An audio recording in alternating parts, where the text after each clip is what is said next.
So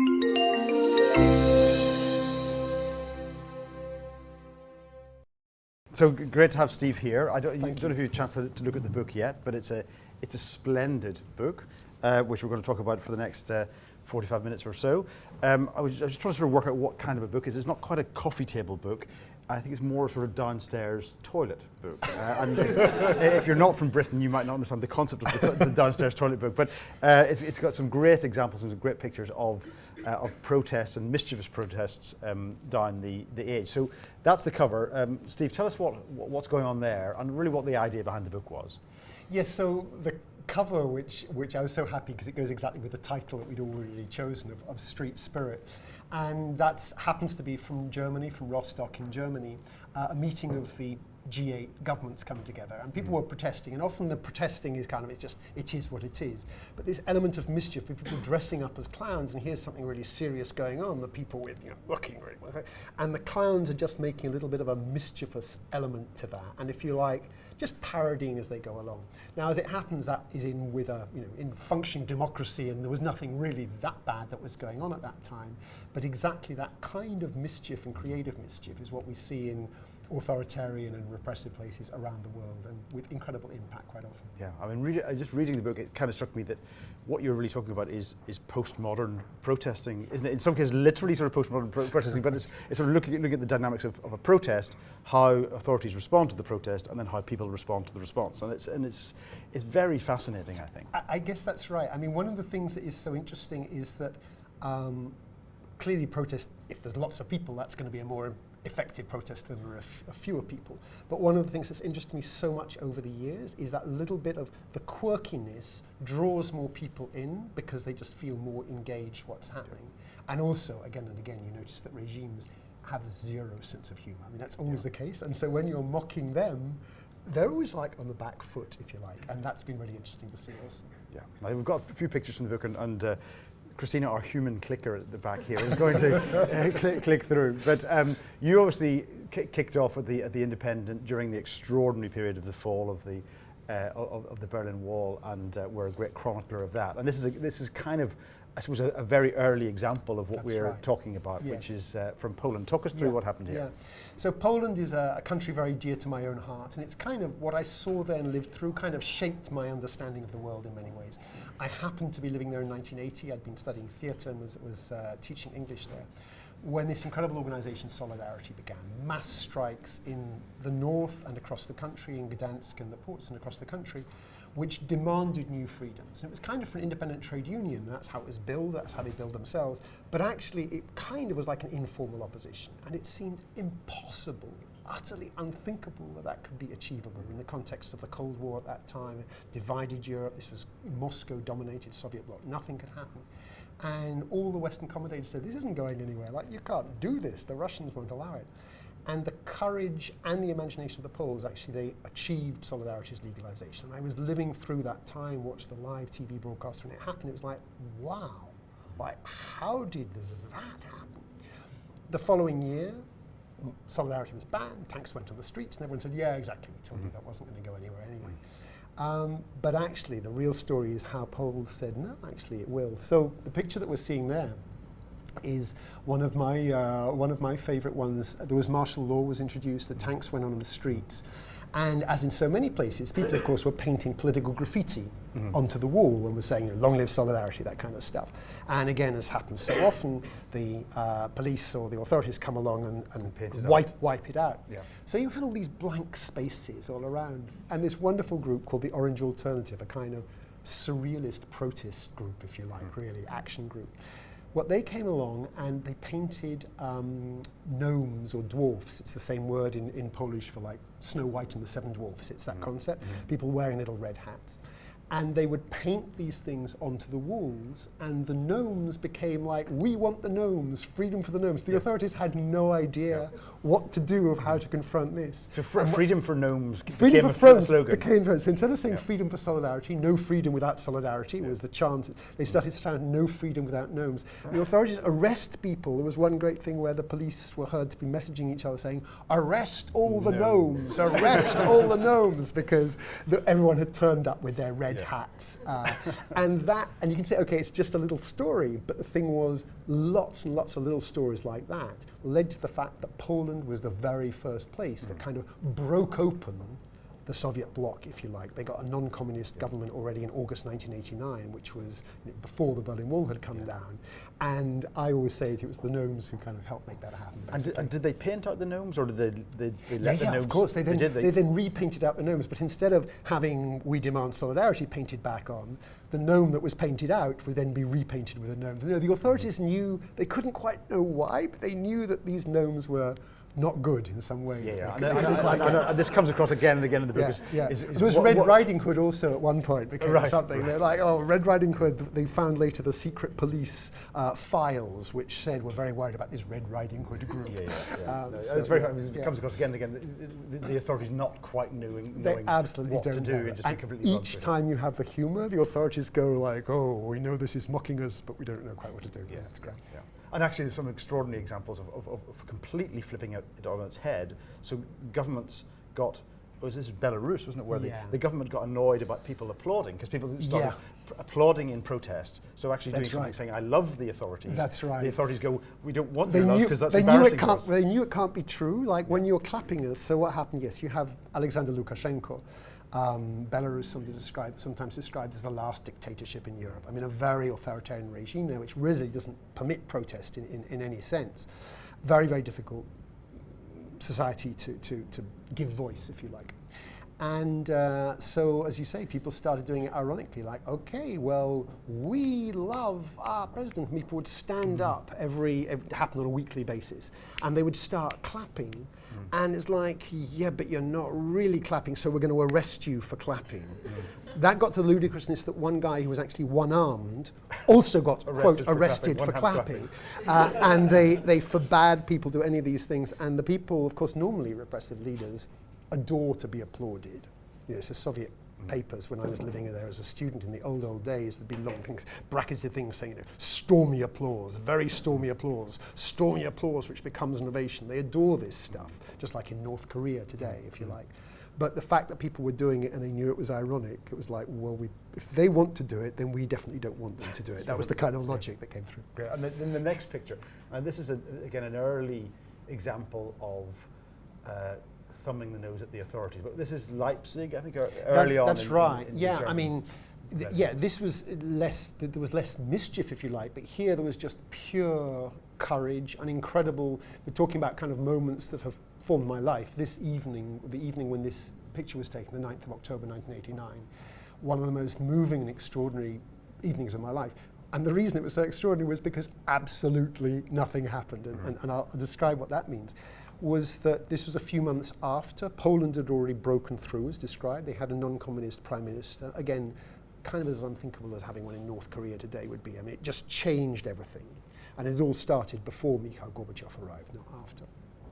And in the meantime, in East Germany, still very repressed now, and people were protesting and protesting. And in the city of Leipzig, there'd be protests every single Monday, and people were being beaten, they were being arrested, and the authorities were getting very edgy. They were getting edgy enough. They said, okay, if you come out this coming Monday night, we will shoot you. It was put in the form of a reader's letter, but everyone understood it, saying, we've had enough of these counter-revolutionary actions, in other words, peaceful protests. We will take action, quote unquote, if need be, with weapons in our hands. It's like, wow. The city was closed off to journalists and any visitors. I was very lucky to get through, and even luckier that I didn't get kicked out when I arrived there. So I was there on that Monday evening, met with one guy who's going to be one of the protest leaders, who was telling his daughter, you must on no account go on this protest. He was frightened that she was going to die. It was okay for him to die, but not for his daughter. So that was an interesting confrontation. The hospital wards were cleared. Everyone knew there'd be shooting. And I kind of checked out a place where I thought, I'm going to be safe here, etc. But basically, that was what people thought. And the authorities, of course, thought, why wouldn't they? We have threatened you so clearly, you will all stay at home. Yeah. And actually, as we see in this image, many, many, many, many more people came out that night than ever before. And like more or less minutes before, as the protest got underway, it started in a church and then outside, They went like, okay, there's kind of too many. We won't shoot tonight. And and they didn't even beat people. There was literally no violence at all. There was no violence. So there was this surreal moment. You're all kind of living in fear. You're waiting for the bullets. And I'd seen the trucks full of armed men before the protest, like 15 trucks or something. You absolutely knew it was going to happen. Hospital wards cleared. And then you walk out waiting for that, and like that doesn't happen, and they don't do anything. There's no beating, there's no arresting, all of the things that had happened every week, and which I'd seen in Berlin just a couple of days before as well. And at that point, as one woman said to me afterwards, I felt as though I could fly. And there was, I have to say, an absolute chemical adrenaline buzz that it flips from the fear to the, wow, look what's happened. And a month to the very day after that, the Berlin Wall came down. And people always tell the story of, oh, it happened because of this and that and that, and it was so surprising, they said, and it happened because of a piece of paper that went missing or other things. Really, if you look at the courage of the Leipzigers, that's kind of what brought it. It's called, in Leipzig, it's called The Miracle of Leipzig, and it kind of was, and it's about courage. Yeah, and there's a big theme in the book about the importance of non-violence, and a lot of these protests have said, we can do all kinds of things, we can do all kinds of mischief. That's right. We should never resort to violence. That's right, yeah. I mean, if you go for violence, you're playing to the regime's strongest suit. They've got all the tanks, they've got all the guns, as we also have seen, of course, in recent years. They've got all the planes that can bomb people. All of that stuff they have got. When you see the one that always unsettles them, but is incredibly difficult to do, in difficult circumstances, non-violent protest is not the easy option. It's actually the very, very difficult option. And I think those who keep that courage and keep that non-violence achieve astonishing things. In neighbouring Czechoslovakia, part of now Czech Republic and Slovakia, two countries, Václav Havel, the dissident playwright, then later became the president, he wrote this magnificent essay called The Power of the Powerless. And he kind of mused in this writing, saying, well, what would happen if everybody at the same time said no? And he was mocked. He said afterwards, they treated me like a Czech Don Quixote. Like, oh, please, Václav, grow up. Yeah. And actually, just 11 years after that, in his own country, it happened. So that power of the powerless is something which, from way back, but continuing to this day, I find so interesting. Yeah, and actually, it tees up the next picture, which is from Hong Kong, I think. There we go. Right. And this is the sort of theme of yes of appearing to be one thing but being quite another. In this case, is Hong Kong, sort of people going shopping in the rain with their umbrellas, but clearly making a protest. And there are some truly fantastic examples of this in the book. Yeah. Unfortunately, the Hong Kong one didn't end so brilliantly, did it? That's right. I mean, so it didn't. But it's not an ended story. I think that's the important thing to remember. So yes, the story that I particularly focus on. I mean, these images, I'm sure others will, many will recognize these incredibly emblematic protests that happened in Hong Kong a few years ago. And at one point when people kind of said, well, we're not actually protesting, we're just going shopping. And it was difficult, and something similar happened in Beijing and Shanghai, actually. People would just kind of go for a walk. And the authorities are never quite sure if someone's going for a walk. Can I arrest you for going for a walk? Are you a protester, or are you actually just going for a coffee or something? So all of those things are, and I was familiar with this story, but I wasn't familiar with the one in Thailand around sandwich eating. So sandwich eating and book reading and particular kinds of books. That's right. Again, it's that turning of the tables, which I love. So we had basically a military coup in Thailand, and you weren't allowed to express opinions on a whole range of things, still less were you allowed to gather to protest. And what people did was kind of make it, taking such an innocent activity, like, for example, book reading, or indeed having a picnic, because that became a soft way of having a gathering, was we are, quote, having a picnic, which has happened elsewhere as well. So what people did was, like, deliberately and very demonstratively, they would sit there with a sandwich and with a book, and there'd be lots of people sitting with a sandwich and a book. So what kind of protest is that? You're not chanting slogans, you're not doing anything, but the people in authority knew again that they were being kind of mocked. And so it was a way of doing something which was still courageous. You could still absolutely get arrested for doing that, but in a way that was a little bit sideways and a little bit wrong-footed, the authorities. And the book happened to be 1984, didn't it? That's right. Some of the people chose different books, but very popular one for very obvious reasons was George Orwell's 1984, exactly. Great. So next picture. So this is kind of coming up to the more modern era, and this is obviously the famous picture from Black Lives Matter. But what struck me that was interesting about Black Lives Matter was that although it clearly became a campaign and picked up from organised campaigns, it was a kind of accidental campaign. I mean, even the phrase Black Lives Matter was kind of stumbled upon. Yeah, people often talk about organising, and organising is really important, but actually organic growth with a kind of serendipities of little chance events often lead to different things. The image itself I love is obviously very well known. It's been described as a Botticelli image, which I rather love. It is that kind of that graciousness, and it goes to what you were describing, the non-violence and the violence. It's like, I am more powerful, says that woman, by not responding with the force that you're coming up with. I trump your force with my non-force. And it's a very, very powerful image, and she herself spoke powerfully about what it meant to her afterwards. But as you say, it didn't come from nowhere. It had the killing of Trayvon Martin famously a couple of years earlier, and the person who had killed him was then acquitted, and then it was appealed again. And it started as a kind of cry from the heart of saying our lives matter, and the hashtag quickly changed, and it was just a Facebook post, changed into Black Lives Matter. But it didn't immediately get much pickup. It was just kind of share between friends. Like, yeah, this does actually, we all matter, and Black Lives Matter within that. And it was then another killing of Michael Brown the following year. At a certain point, it just caught, and people felt, yes, this matters so much. And so what had started with 3 friends, basically, in the Bay Area, and then became this huge national thing, and indeed became global as well, of confronting so much change is needed. Now, as we all know, the problems are still massive.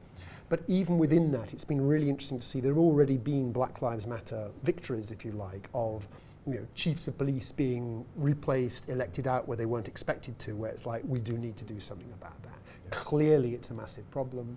And again, I do feel this image is wonderfully emblematic of that. Like,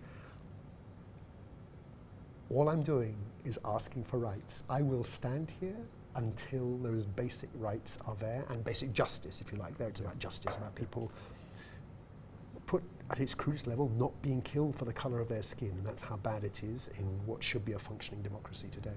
Yeah, and a very similar image to some of the famous images of people putting flowers in the rifles of that's guards. right. And yes, the one it that goes back. And the one that I really liked, which I hadn't seen before, was I think in Ukraine, the women standing in a similar position with a mirror, holding the mirror up to the soldiers. And I think you say in the book that as a result of soldiers looking in the mirror at themselves, they kind of change their position and move to the other side. I love that as well. Mirrors have been used quite often, of kind of look yourself in the face, what are you doing?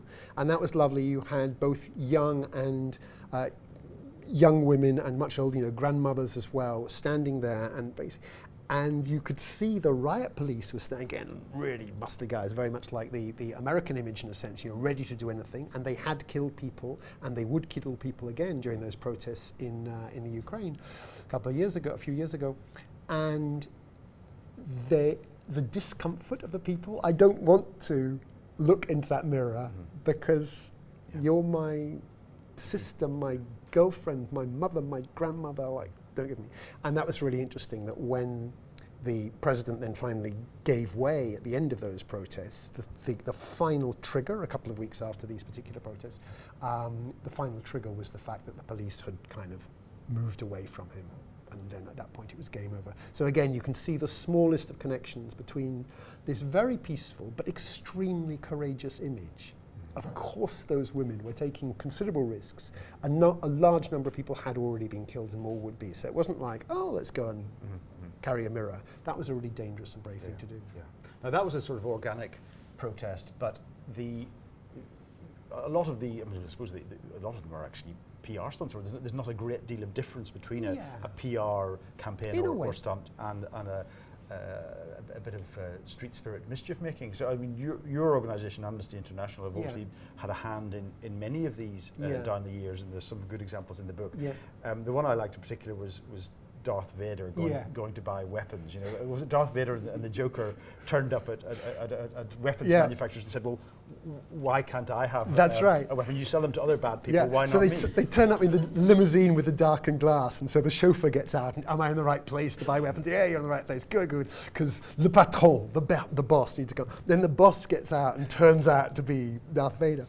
And then they're denied it, and as you say, it's like, well, I don't understand. You sell weapons to all the bad guys, and I'm the ultimate bad guy, so like, why wouldn't I get the weapons? Now, that, of course, is not taking risks at all, although the police did come after the people who were filming that for Amnesty International. The arms manufacturers called the police about this unwarranted infringement. And so the police came after them, and that's in the video also. But in a way, that was just a way of engaging people to think, really?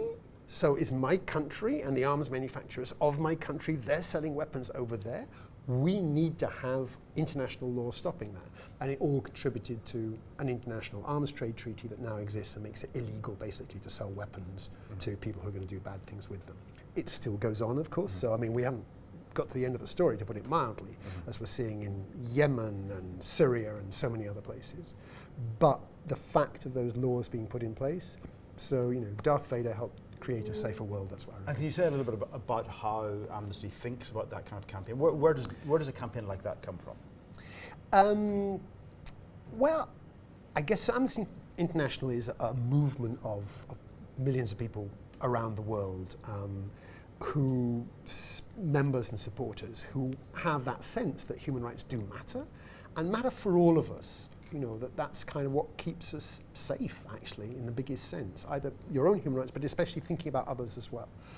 And we're always, I guess, looking, the heart of what we do is document. We document violations, and we produce these documents full of facts about the bad things that are happening and what needs to change and how it should change and why it's in violation of these laws and that laws.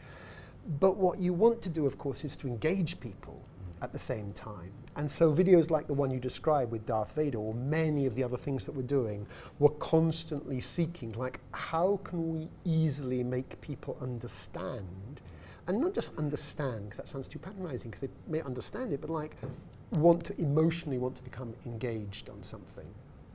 Because if we just kind of pile on more and more and more and more facts, yes, people know it's important, but at a certain point they feel I've got a life to get on with and it's all just too depressing. And of course, some of what we're describing is very, very dark, but what inspires me, and in a way it's part of the stories that we've been talking about, is I've seen in my own lifetime, let alone working with Amnesty International as well, things that seemed utterly insoluble, this will never change, and then, wow, it does. And either it changes like really quickly, or with the Arms Trade Treaty, that was 20 years of campaigning. And people saying it'll never, never happen. You're so naive, they said to the guy who launched that campaign originally. It'll never happen. And then, you know, it did. Amazing. So next picture, and there's a sort of chap. Oh no, this is my favourite story. The entire book. This is absolutely fantastic. I hadn't seen this before. And anybody looking at this image will say, "What's this about?" Is anyone familiar with this story? This is an absolute cracker. Okay, over to you, Steve. Tell us the story from the beginning. Okay, so although you wouldn't get it from the headline, well, if you look at the small print, someone might guess. So in Burma, in Myanmar, which, as all know, you know, was military ruled for many, many years. I was privileged enough, I met Aung San Suu Kyi, the opposition leader, but who was mostly under house arrest for many years, partly in jail under house arrest. I met her when I was working as a reporter for The Independent, and then promptly, of course, got kicked out of the country, and that was fine, got blacklisted for years. So there she was. It was a place where dark things were happening, and there was this kind of icon of resistance. Myanmar, as we all know, actually in a very dark place in a different way today, but that's a kind of a separate story. That's a separate story, that's fine. But then genuinely enormous courage shown by her and many of the Burmese around her. She was finally, as a result of many of the protests by Burmese of many different kinds over the years, and it then finally led to the release of Aung San Suu Kyi. And on the day that she was allowed out, it still, of course, wasn't democracy. So the authorities said to the newspaper editors, on no account must you put this news, which was front page news all around the world, on no account must you put it on the front pages. You must kind of bury it. It's just, yeah, well, this woman happens to be out, but like, who cares about her? Bottom of page 17 kind of thing, yeah. So what we're looking at here, this sports paper called First 11, had quite a bright idea of how they would confront that. And so the censors have to pass every single thing that goes through. So they produced their front page, which, as everyone can see by looking at it, deals with the English football games and everything that's been happening there with Sunderland against Chelsea and Manchester United and Aston Villa and Arsenal and so on and so on. It's all there. That gets sent off by an old-fashioned fax as a black and white copy to the censor, and the censor looks at it and goes, okay, it's sports paper. What do I care about that?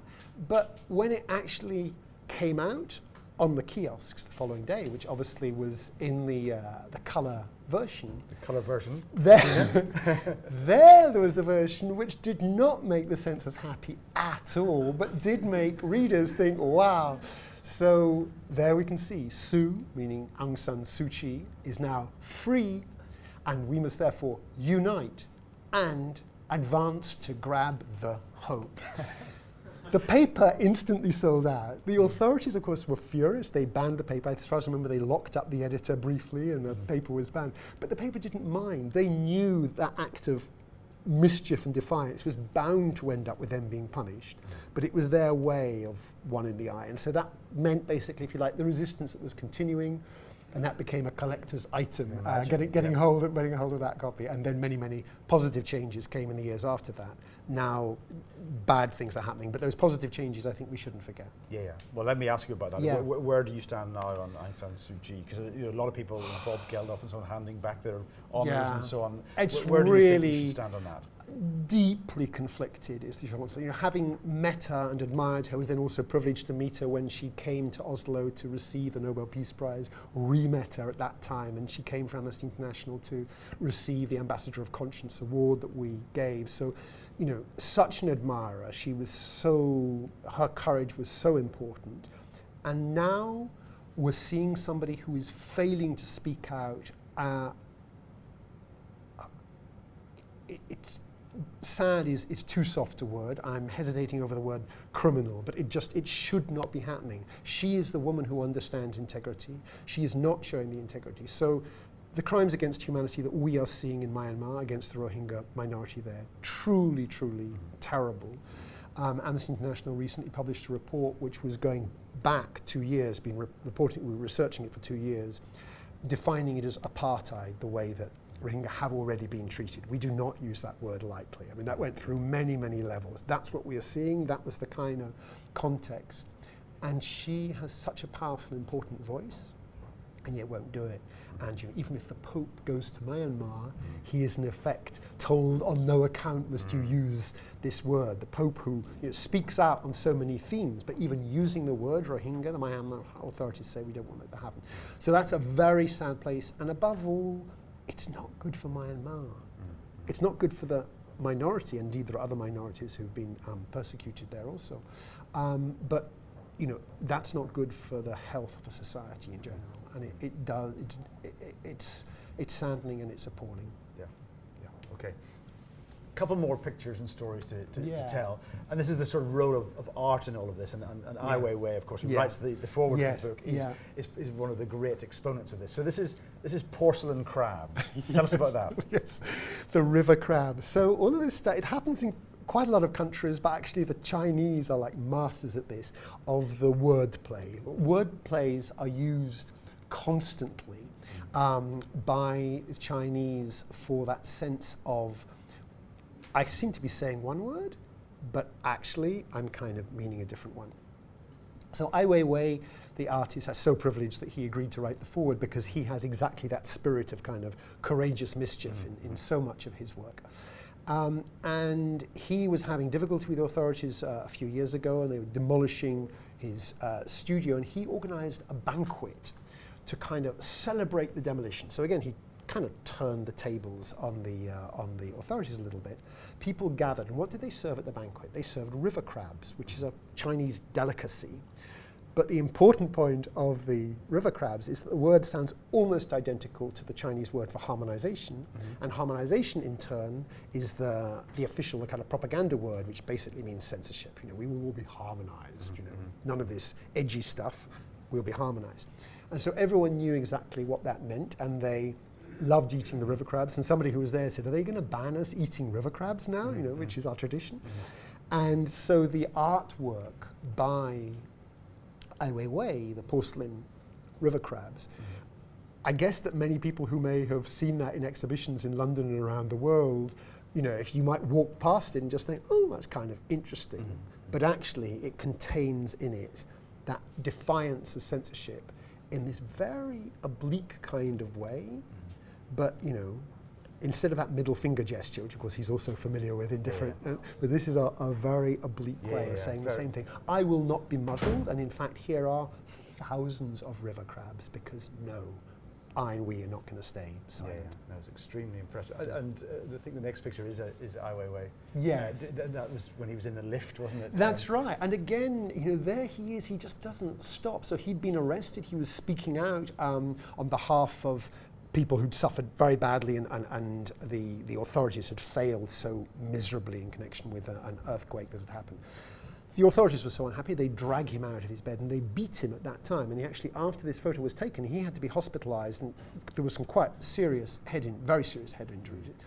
But he, while he's being arrested, is in the elevator, hotel elevator, with the mirror, takes a picture in the mirror, and then shares that globally. Yeah. So if you like, even though he's in such a dangerous position, he still continues to do that familiar, serious face that we all know.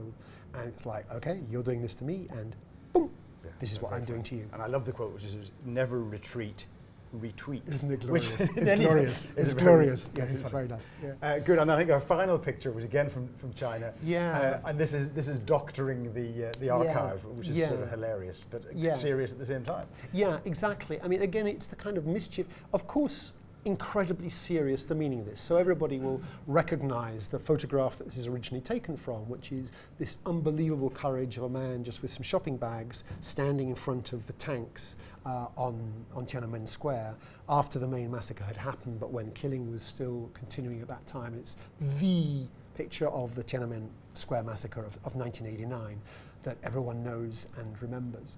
And then on the anniversary of that, a couple of years ago, the picture itself is utterly banned, can't be shared, and and references to all of those things.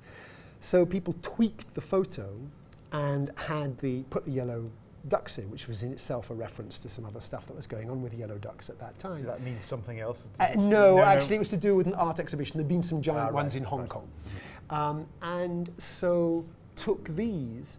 And this went completely viral, and then the hashtag of plastic yellow ducks also went viral. And so, as one person said, it's the kind of the digital one and the authorities nil, basically. It was the victory in such difficult circumstances, because this is a theme which is first forbidden to talk about, so it requires real courage to talk about it. And second, that the authorities say, well, why would anyone want to talk about that? It's so long ago and it's utterly uninteresting. No one's interested. And this defied both of those. It kind of said, yes, we're talking about it. And the way it went viral reminded people that, it may have been a long time ago, coming up for 30 years ago. But this, unless you go to the heart of the truth telling, you don't get the stability that your country really needs. And I think that's a kind of powerful message that comes out. And the person who created that would be in big trouble if I did. Absolutely, No, that would be, for sure. So, as so often that, you appear to be doing mischief, but mischief is not the easy. Mischief is a very courageous version. Yeah. Great. Well, we're going to come to questions in a second. How long have we got left? I haven't got my watch up on me, but how long? 20 minutes. Excellent. So we'll come to questions in a second, but sort of final thought is, you and I grew up going on demos, sort of marching down the street. Is the kind of old-fashioned traditional demo, is that not enough anymore? Is that over?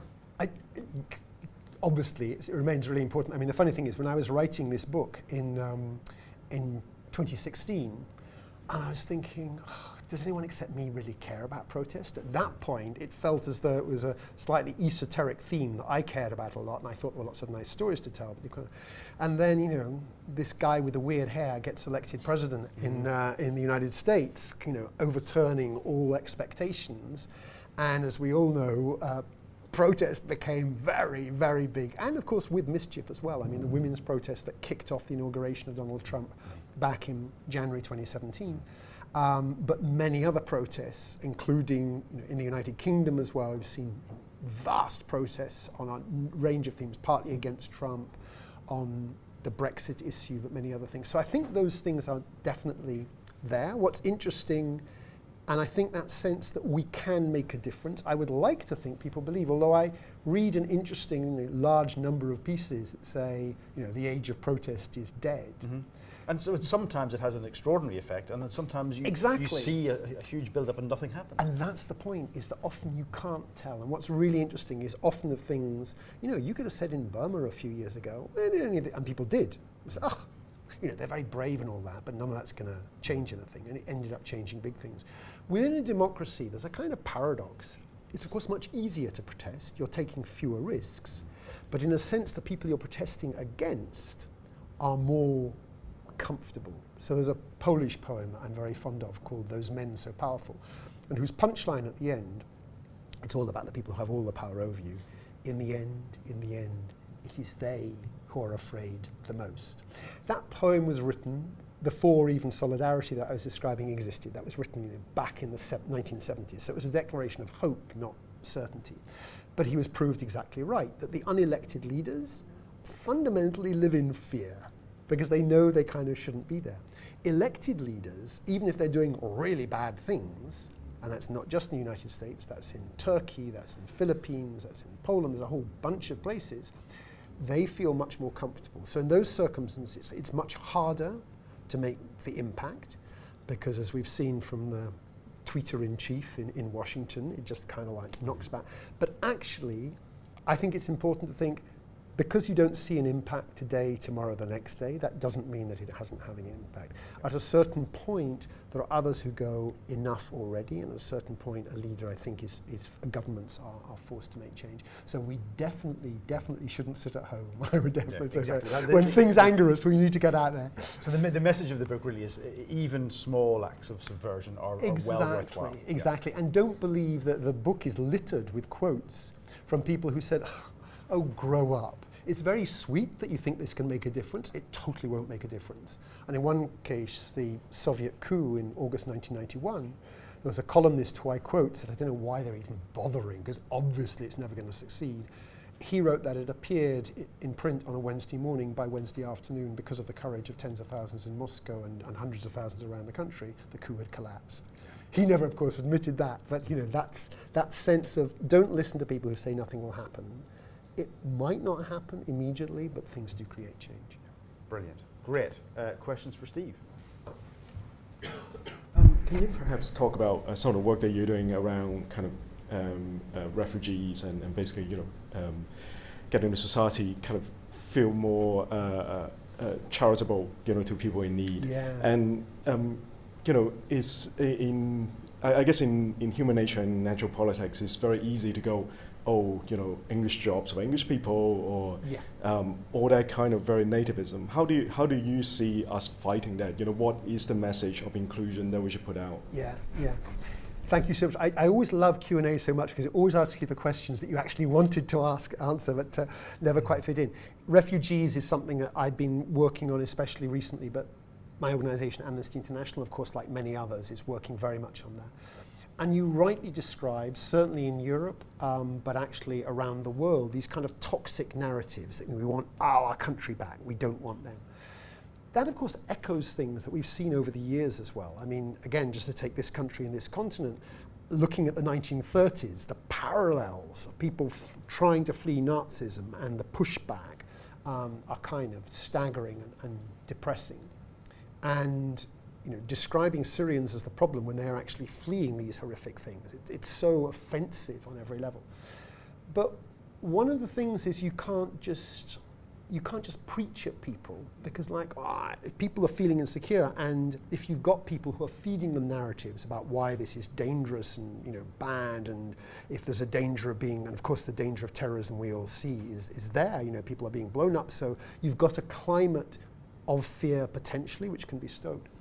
So I don't think there's any easy, quick solution, but you address something that all of us are thinking about a lot, which is how people just get the empathy of being able to think into the other person's shoes. One video that I love, which colleagues from Amnesty International Poland did, is an incredibly simple one, which is just 2 minutes of silence of two people looking at each other. One person from here and one person who has arrived from there. And there's a series of, I can't remember, 10, 20 people. And you see them, first, I've never met you before and I'm looking, and then looking into the person's eyes, the connections that are made during that brief time, and then the embrace that often finishes that, including tears coming to people's eyes, for me is really interesting, because as I look and I think what your story might be, and I then reflect in many countries in Europe, certainly including, for example, Poland, what my own country has gone through, and you begin to feel that. And I think that none of that is an easy answer of what we must do, because these toxic narratives that we're hearing, they're incredibly easy to play. And so there are just ways that we can turn that around, not by saying you mustn't, you mustn't, you mustn't, which kind of can sometimes work, but people put up their barriers.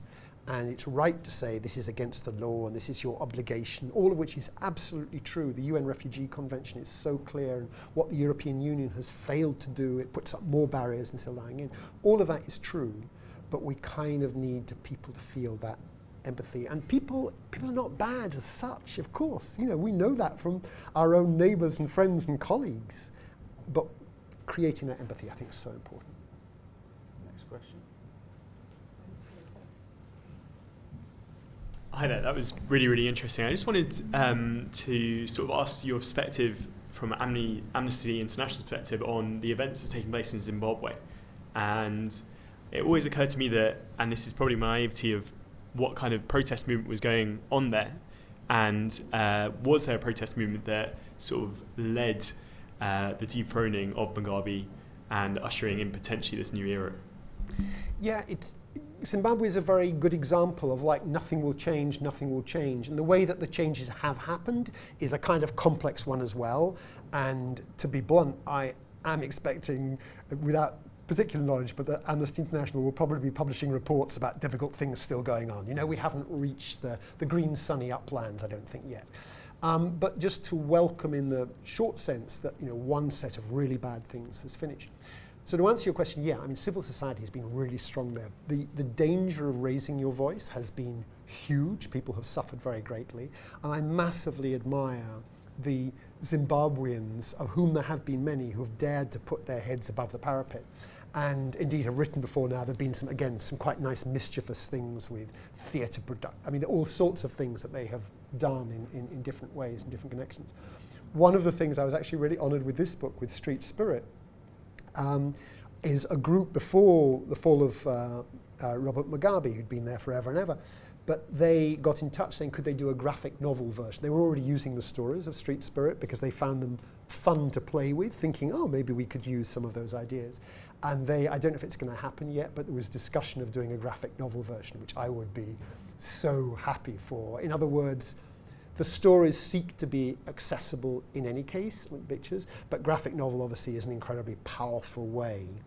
And the thought of the people who in Zimbabwe who are thinking about that was, the more that we can create a sense of belief that we can achieve something. I think that's incredibly important. And in a way, it is the theme of everything else I've been discussing. The Russian opposition leader, Alexei Navalny, came out with an interesting line at an election rally, or at a political rally, some time ago, or earlier this year, where he said, the greatest problem we face, he asked the crowd, and they talked about corruption and this and that, and he said, no, the greatest problem we face is lack of belief in the possibility of creating change. And it's true, it's really hard. And I think, you know, many Zimbabweans probably did feel that, and that was why we saw such incredible ecstasy when the change came. But the people who continued to fight for that change definitely have contributed. I think there's no question on that. Yeah. Another question? Annie? Hi. Can you talk a little bit more about slacktivism and clicktivism, and the kind of tension between how easy it is in the online world to like something and click and then feel you've done your bit and you don't need to put on your boots and go out and walk? Yeah.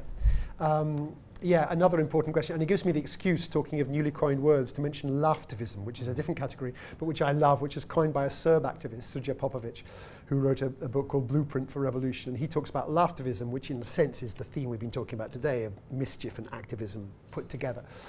But your reference to clicktivism and slacktivism, and the idea that like you're not really going out on the street, you're just, oh yeah, I support you, and now I support you, and now I support you, and it doesn't really involve any commitment. Massively mocked, and it's true that of course just doing that and not being engaged, if you just kind of don't even think about it again, oh I've clicked so I've been a good person, that doesn't help you much. But I think we are wrong to think that the online stuff is somehow irrelevant. It plays, I mean, Black Lives Matter, for example, was one example of things just gaining an enormous, and the people who said, yeah, like Black Lives Matter, you say, well, yeah, okay, you've clicked. But then that went together, those people who felt engaged actually did go out on the street. And actually in the prologue to Black Lives Matter happening, when there was the protest against Trayvon Martin and the person who had shot him dead not being punished, that was, again, an online petition which went so viral with so many millions that kind of went from being a story that wasn't even on page 17, let alone on the front page, to being something that the President of the United States was talking about. So that was without much protest on the street. So yes, clicking isn't going to solve the problems of the world, to put it mildly, but we are gravely mistaken if we just think it's completely irrelevant. Another example, which is not clicking directly, but that sense of onlineness, in Egypt in 2011 when Mubarak fell, there was one Facebook post there which went so completely viral, saying, unless you go out, then you are part of the problem. If you say I'm not going out because not enough people will go out, like you've just made it certain that it will fail. And that post went so viral that millions, as we know, did go out, and Mubarak fell. That all happened only a couple of months after a mocking piece had appeared in one of the world's most respected magazines explaining to us why all this online stuff was utterly irrelevant. And that was when that change had already begun in Egypt. So yes, I think we should definitely beware of clicktivism in isolation, but ways of making people think about how they relate to the rest of the world, I think that's important still, definitely. Yeah. One more question. Or, oh, one more, go on. Steve, which human rights issues in the world today are not gaining the attention of the world's media or most people? What do we not have our eye on? Oh, wow, that's such a good question. I ought to have prepared for it better. I mean, kind of thinking you're here, okay, Yemen and what's happening in Yemen, I'm glad that, which is vast numbers of civilians dying, Saudi bombing, Western governments supporting, selling the arms and making that happen. People are partly aware of that, but too little aware, I would say. Let me stick with that. I mean, there are other things. Syria, the danger is that people kind of move on from it somehow. You know, oh, I've been reading about that for so long. The suffering is still enormous, and the suffering in Syria continues. Rohingya and Myanmar people are talking about it again. The danger is it's like, okay, let's move on for that. But I guess if you'd ask me one thing, which it astonishes me that it's not something that everybody is thinking about, it's probably what's happening in Yemen. Steve Crawshaw, thank you so much. Inspiring and important and very entertaining stuff. So thank you. Thank you very much. And thank you everyone here. Thank you very much indeed.